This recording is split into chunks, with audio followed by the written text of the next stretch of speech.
আজকে আমার প্রথম ভিডিও করছি প্রিহিল রান্না করতে। আজকে বানাবো হলো কারকুলের, আমরা কারকুল বলি এখানে। এটা ভাত করলা, এই যে ধুয়ে কেটে রেখেছি। তারপরে শস্য দু রকমের, আপনি এক রকমও দিতে পারেন। কুচনো লঙ্কা, কুচনো পেঁয়াজ আর সয়াবিন ভিজিয়ে রেখেছি।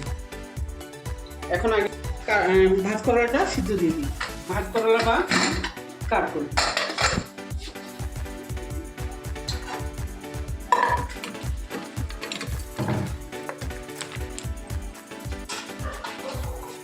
তারপরে জল দিয়ে দিচ্ছি,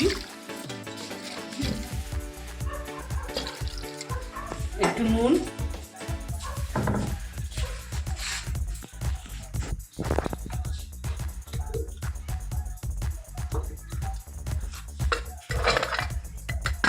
ঢাকনাটা বন্ধ করে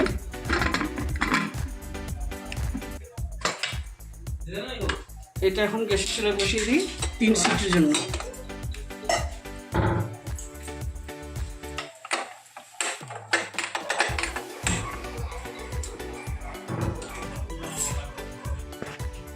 এখন আমরা শস্যটা গ্রাইন্ড করে নেব।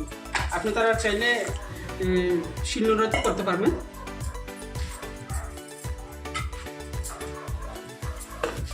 গেল আরও 2টা হবে। আর এখন তার মধ্যে আমি শস্য বেটে নিয়েছি, গ্রাইন্ড করে নিয়েছি। আমার মিক্সচার মেশিনটা একটু হচ্ছিল, তার জন্য অন্যটি নিয়েছি। আর সিদ্ধ করিনি, মানে গরম জল মানে ভিজিয়ে নাও সয়াবিনগুলিকে নিচড়িয়ে বের করবো। এখন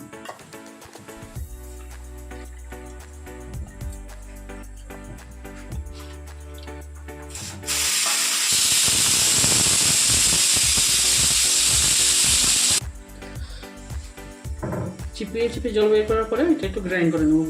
পুরো মিহিন করবো না, আধ ভাঙ্গা করে নেব। ওই শস্য নেবেন, এই যে একটু মুখেও লাগবে, ভালো লাগবে খেতে। অবশ্যই ট্রাই করবেন একবার করে।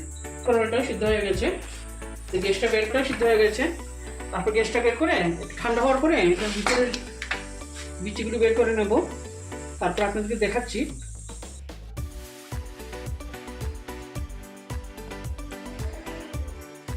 তখন সিদ্ধ হয়ে গেছে, এই যে পারফেক্ট করে সিদ্ধ করে নিয়েছি। আমি এটা বের করে ঠান্ডা করে নেব।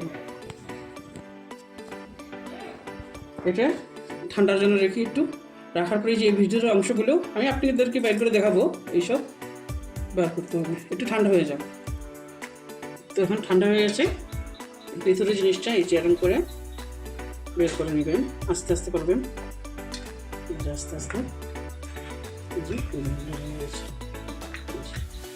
এই দেখুন বের হয়ে গেছে। আস্তে আস্তে করতে হবে, এই দেখুন। তারপরে এইগুলো মিক্সচারে গ্রাইন্ড করে নেব। শিলনোড়ার মধ্যে করতে পারবেন, দেখাচ্ছি আপনাদেরকে। বের করে নিয়েছি, তারপরে একটু মিক্সচারে দিয়ে দেবো, দিয়ে এটাকে ভালো করে গ্রাইন্ড করে নেব। গ্রাইন্ড হয়ে গেছে। এখন কড়াইয়ের মধ্যে বসিয়ে বানিয়ে দিয়ে হচ্ছে আপনাদেরকে। কড়াইটা খুব গরম বসিয়েছি, গরম হওয়ার পর একটু সরষের তেল দিয়ে দেব।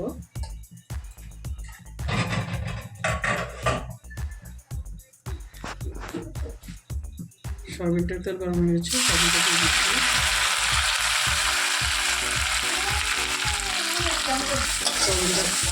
ভালোভাবে করে নেব। তেল গরম হওয়ার পরে ছাড়লাম, ছাড়ার পর ভালোভাবে করে নেব।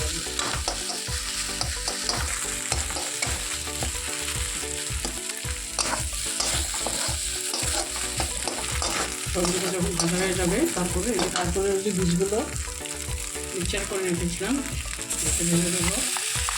আঁচটা কম করে ঢালবো, তলার লাগিয়ে দেবো আমরা। এটাকে সয়াবিনের সঙ্গে এটাকে মিলাবো কড়াই মধ্যে। 2 মিনিটের জন্য একটু নাড়াচাড়া করবো, আঁচটা একটু কমিয়ে বাড়িয়ে তলায় না লাগিয়ে যায়। কুচনো লঙ্কাটা দিয়ে দেবো, পেঁয়াজটা লাস্টে দিয়ে দেবো। পেঁয়াজটা যখন মুখে লাগবে না তখন খেতেও ভালো লাগবে। সর্ষেটা দিয়ে দেবো,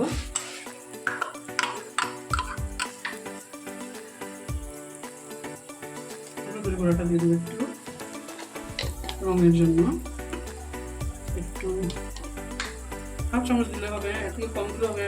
লঙ্কা আপনাদের মুখে যতটুকু লাগবে বা যতটুকু পছন্দ করেন। নুনটা দিয়ে দেবো, নুনটা আন্দাজ করে দিয়ে দেবেন, আমার অতটুকু কি লাগবে। নাড়াচাড়া করবো,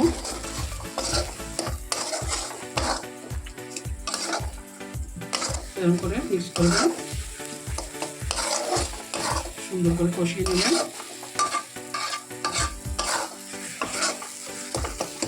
আবার একটু আগে নামাবার একটু আগে কুচনো পেঁয়াজগুলো দিয়ে দেবো। পেঁয়াজটা লাস্টে দিলাম, তাতে ভালো লাগবে মুখে লাগবে খেতে। আবার একটু কষিয়ে নেবেন।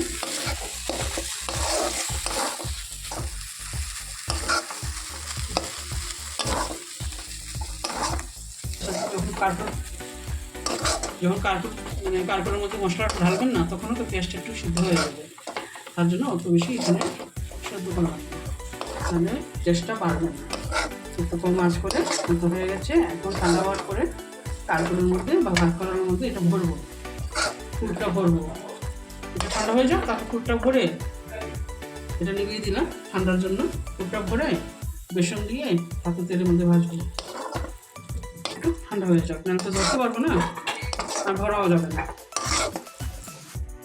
হয়ে গেছে। এখন একটু ফুলগুলো এই যে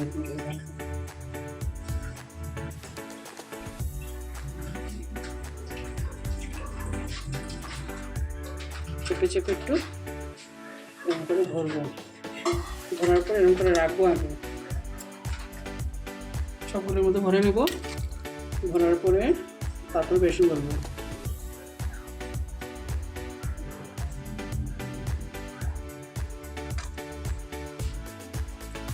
তো ভরে নিয়েছি, তারপর কড়াই বসিয়ে তেলও বসিয়ে দিয়েছি। তেলটা গরম হোক, এদিকে আমি এদিকে ব্যাটারটা বানিয়ে নেব। বেসন, নুন,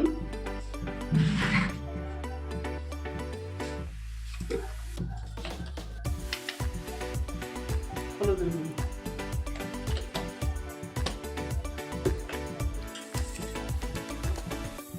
একটু একটু জল দিয়ে বেসনটাকে গুলিয়ে নেব।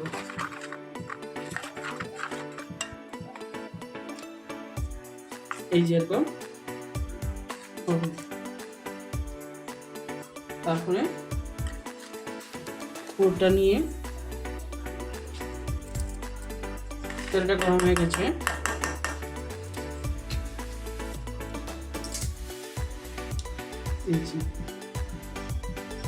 করে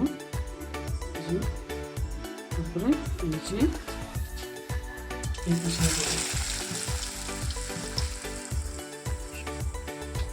সবগুলো এরকম করেই ছেড়ে দেবেন।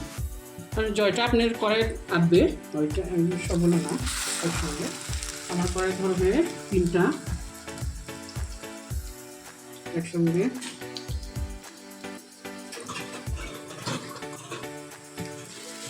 লাল করে ভেজে নেব। এই করে এক সাইড হয়ে গেছে, আর একটু উল্টিয়ে দিচ্ছি। এরকম করে উল্টিয়ে নেবেন, উল্টিয়ে দিচ্ছি। সবগুলো উল্টিয়ে নিয়েছি। তারপরে এই পিঠটা হয়ে গেলে নামিয়ে নেবেন। একটু হয়ে গেছে, এখন নামিয়ে নেবেন। এই যে দেখেন, এটা গরম ভাতের সঙ্গে খাবেন, ভালো লাগবে। আমাদের তো ভালোই লাগে। আর অবশ্যই বাড়িতে একবার বানিয়ে দেখবেন।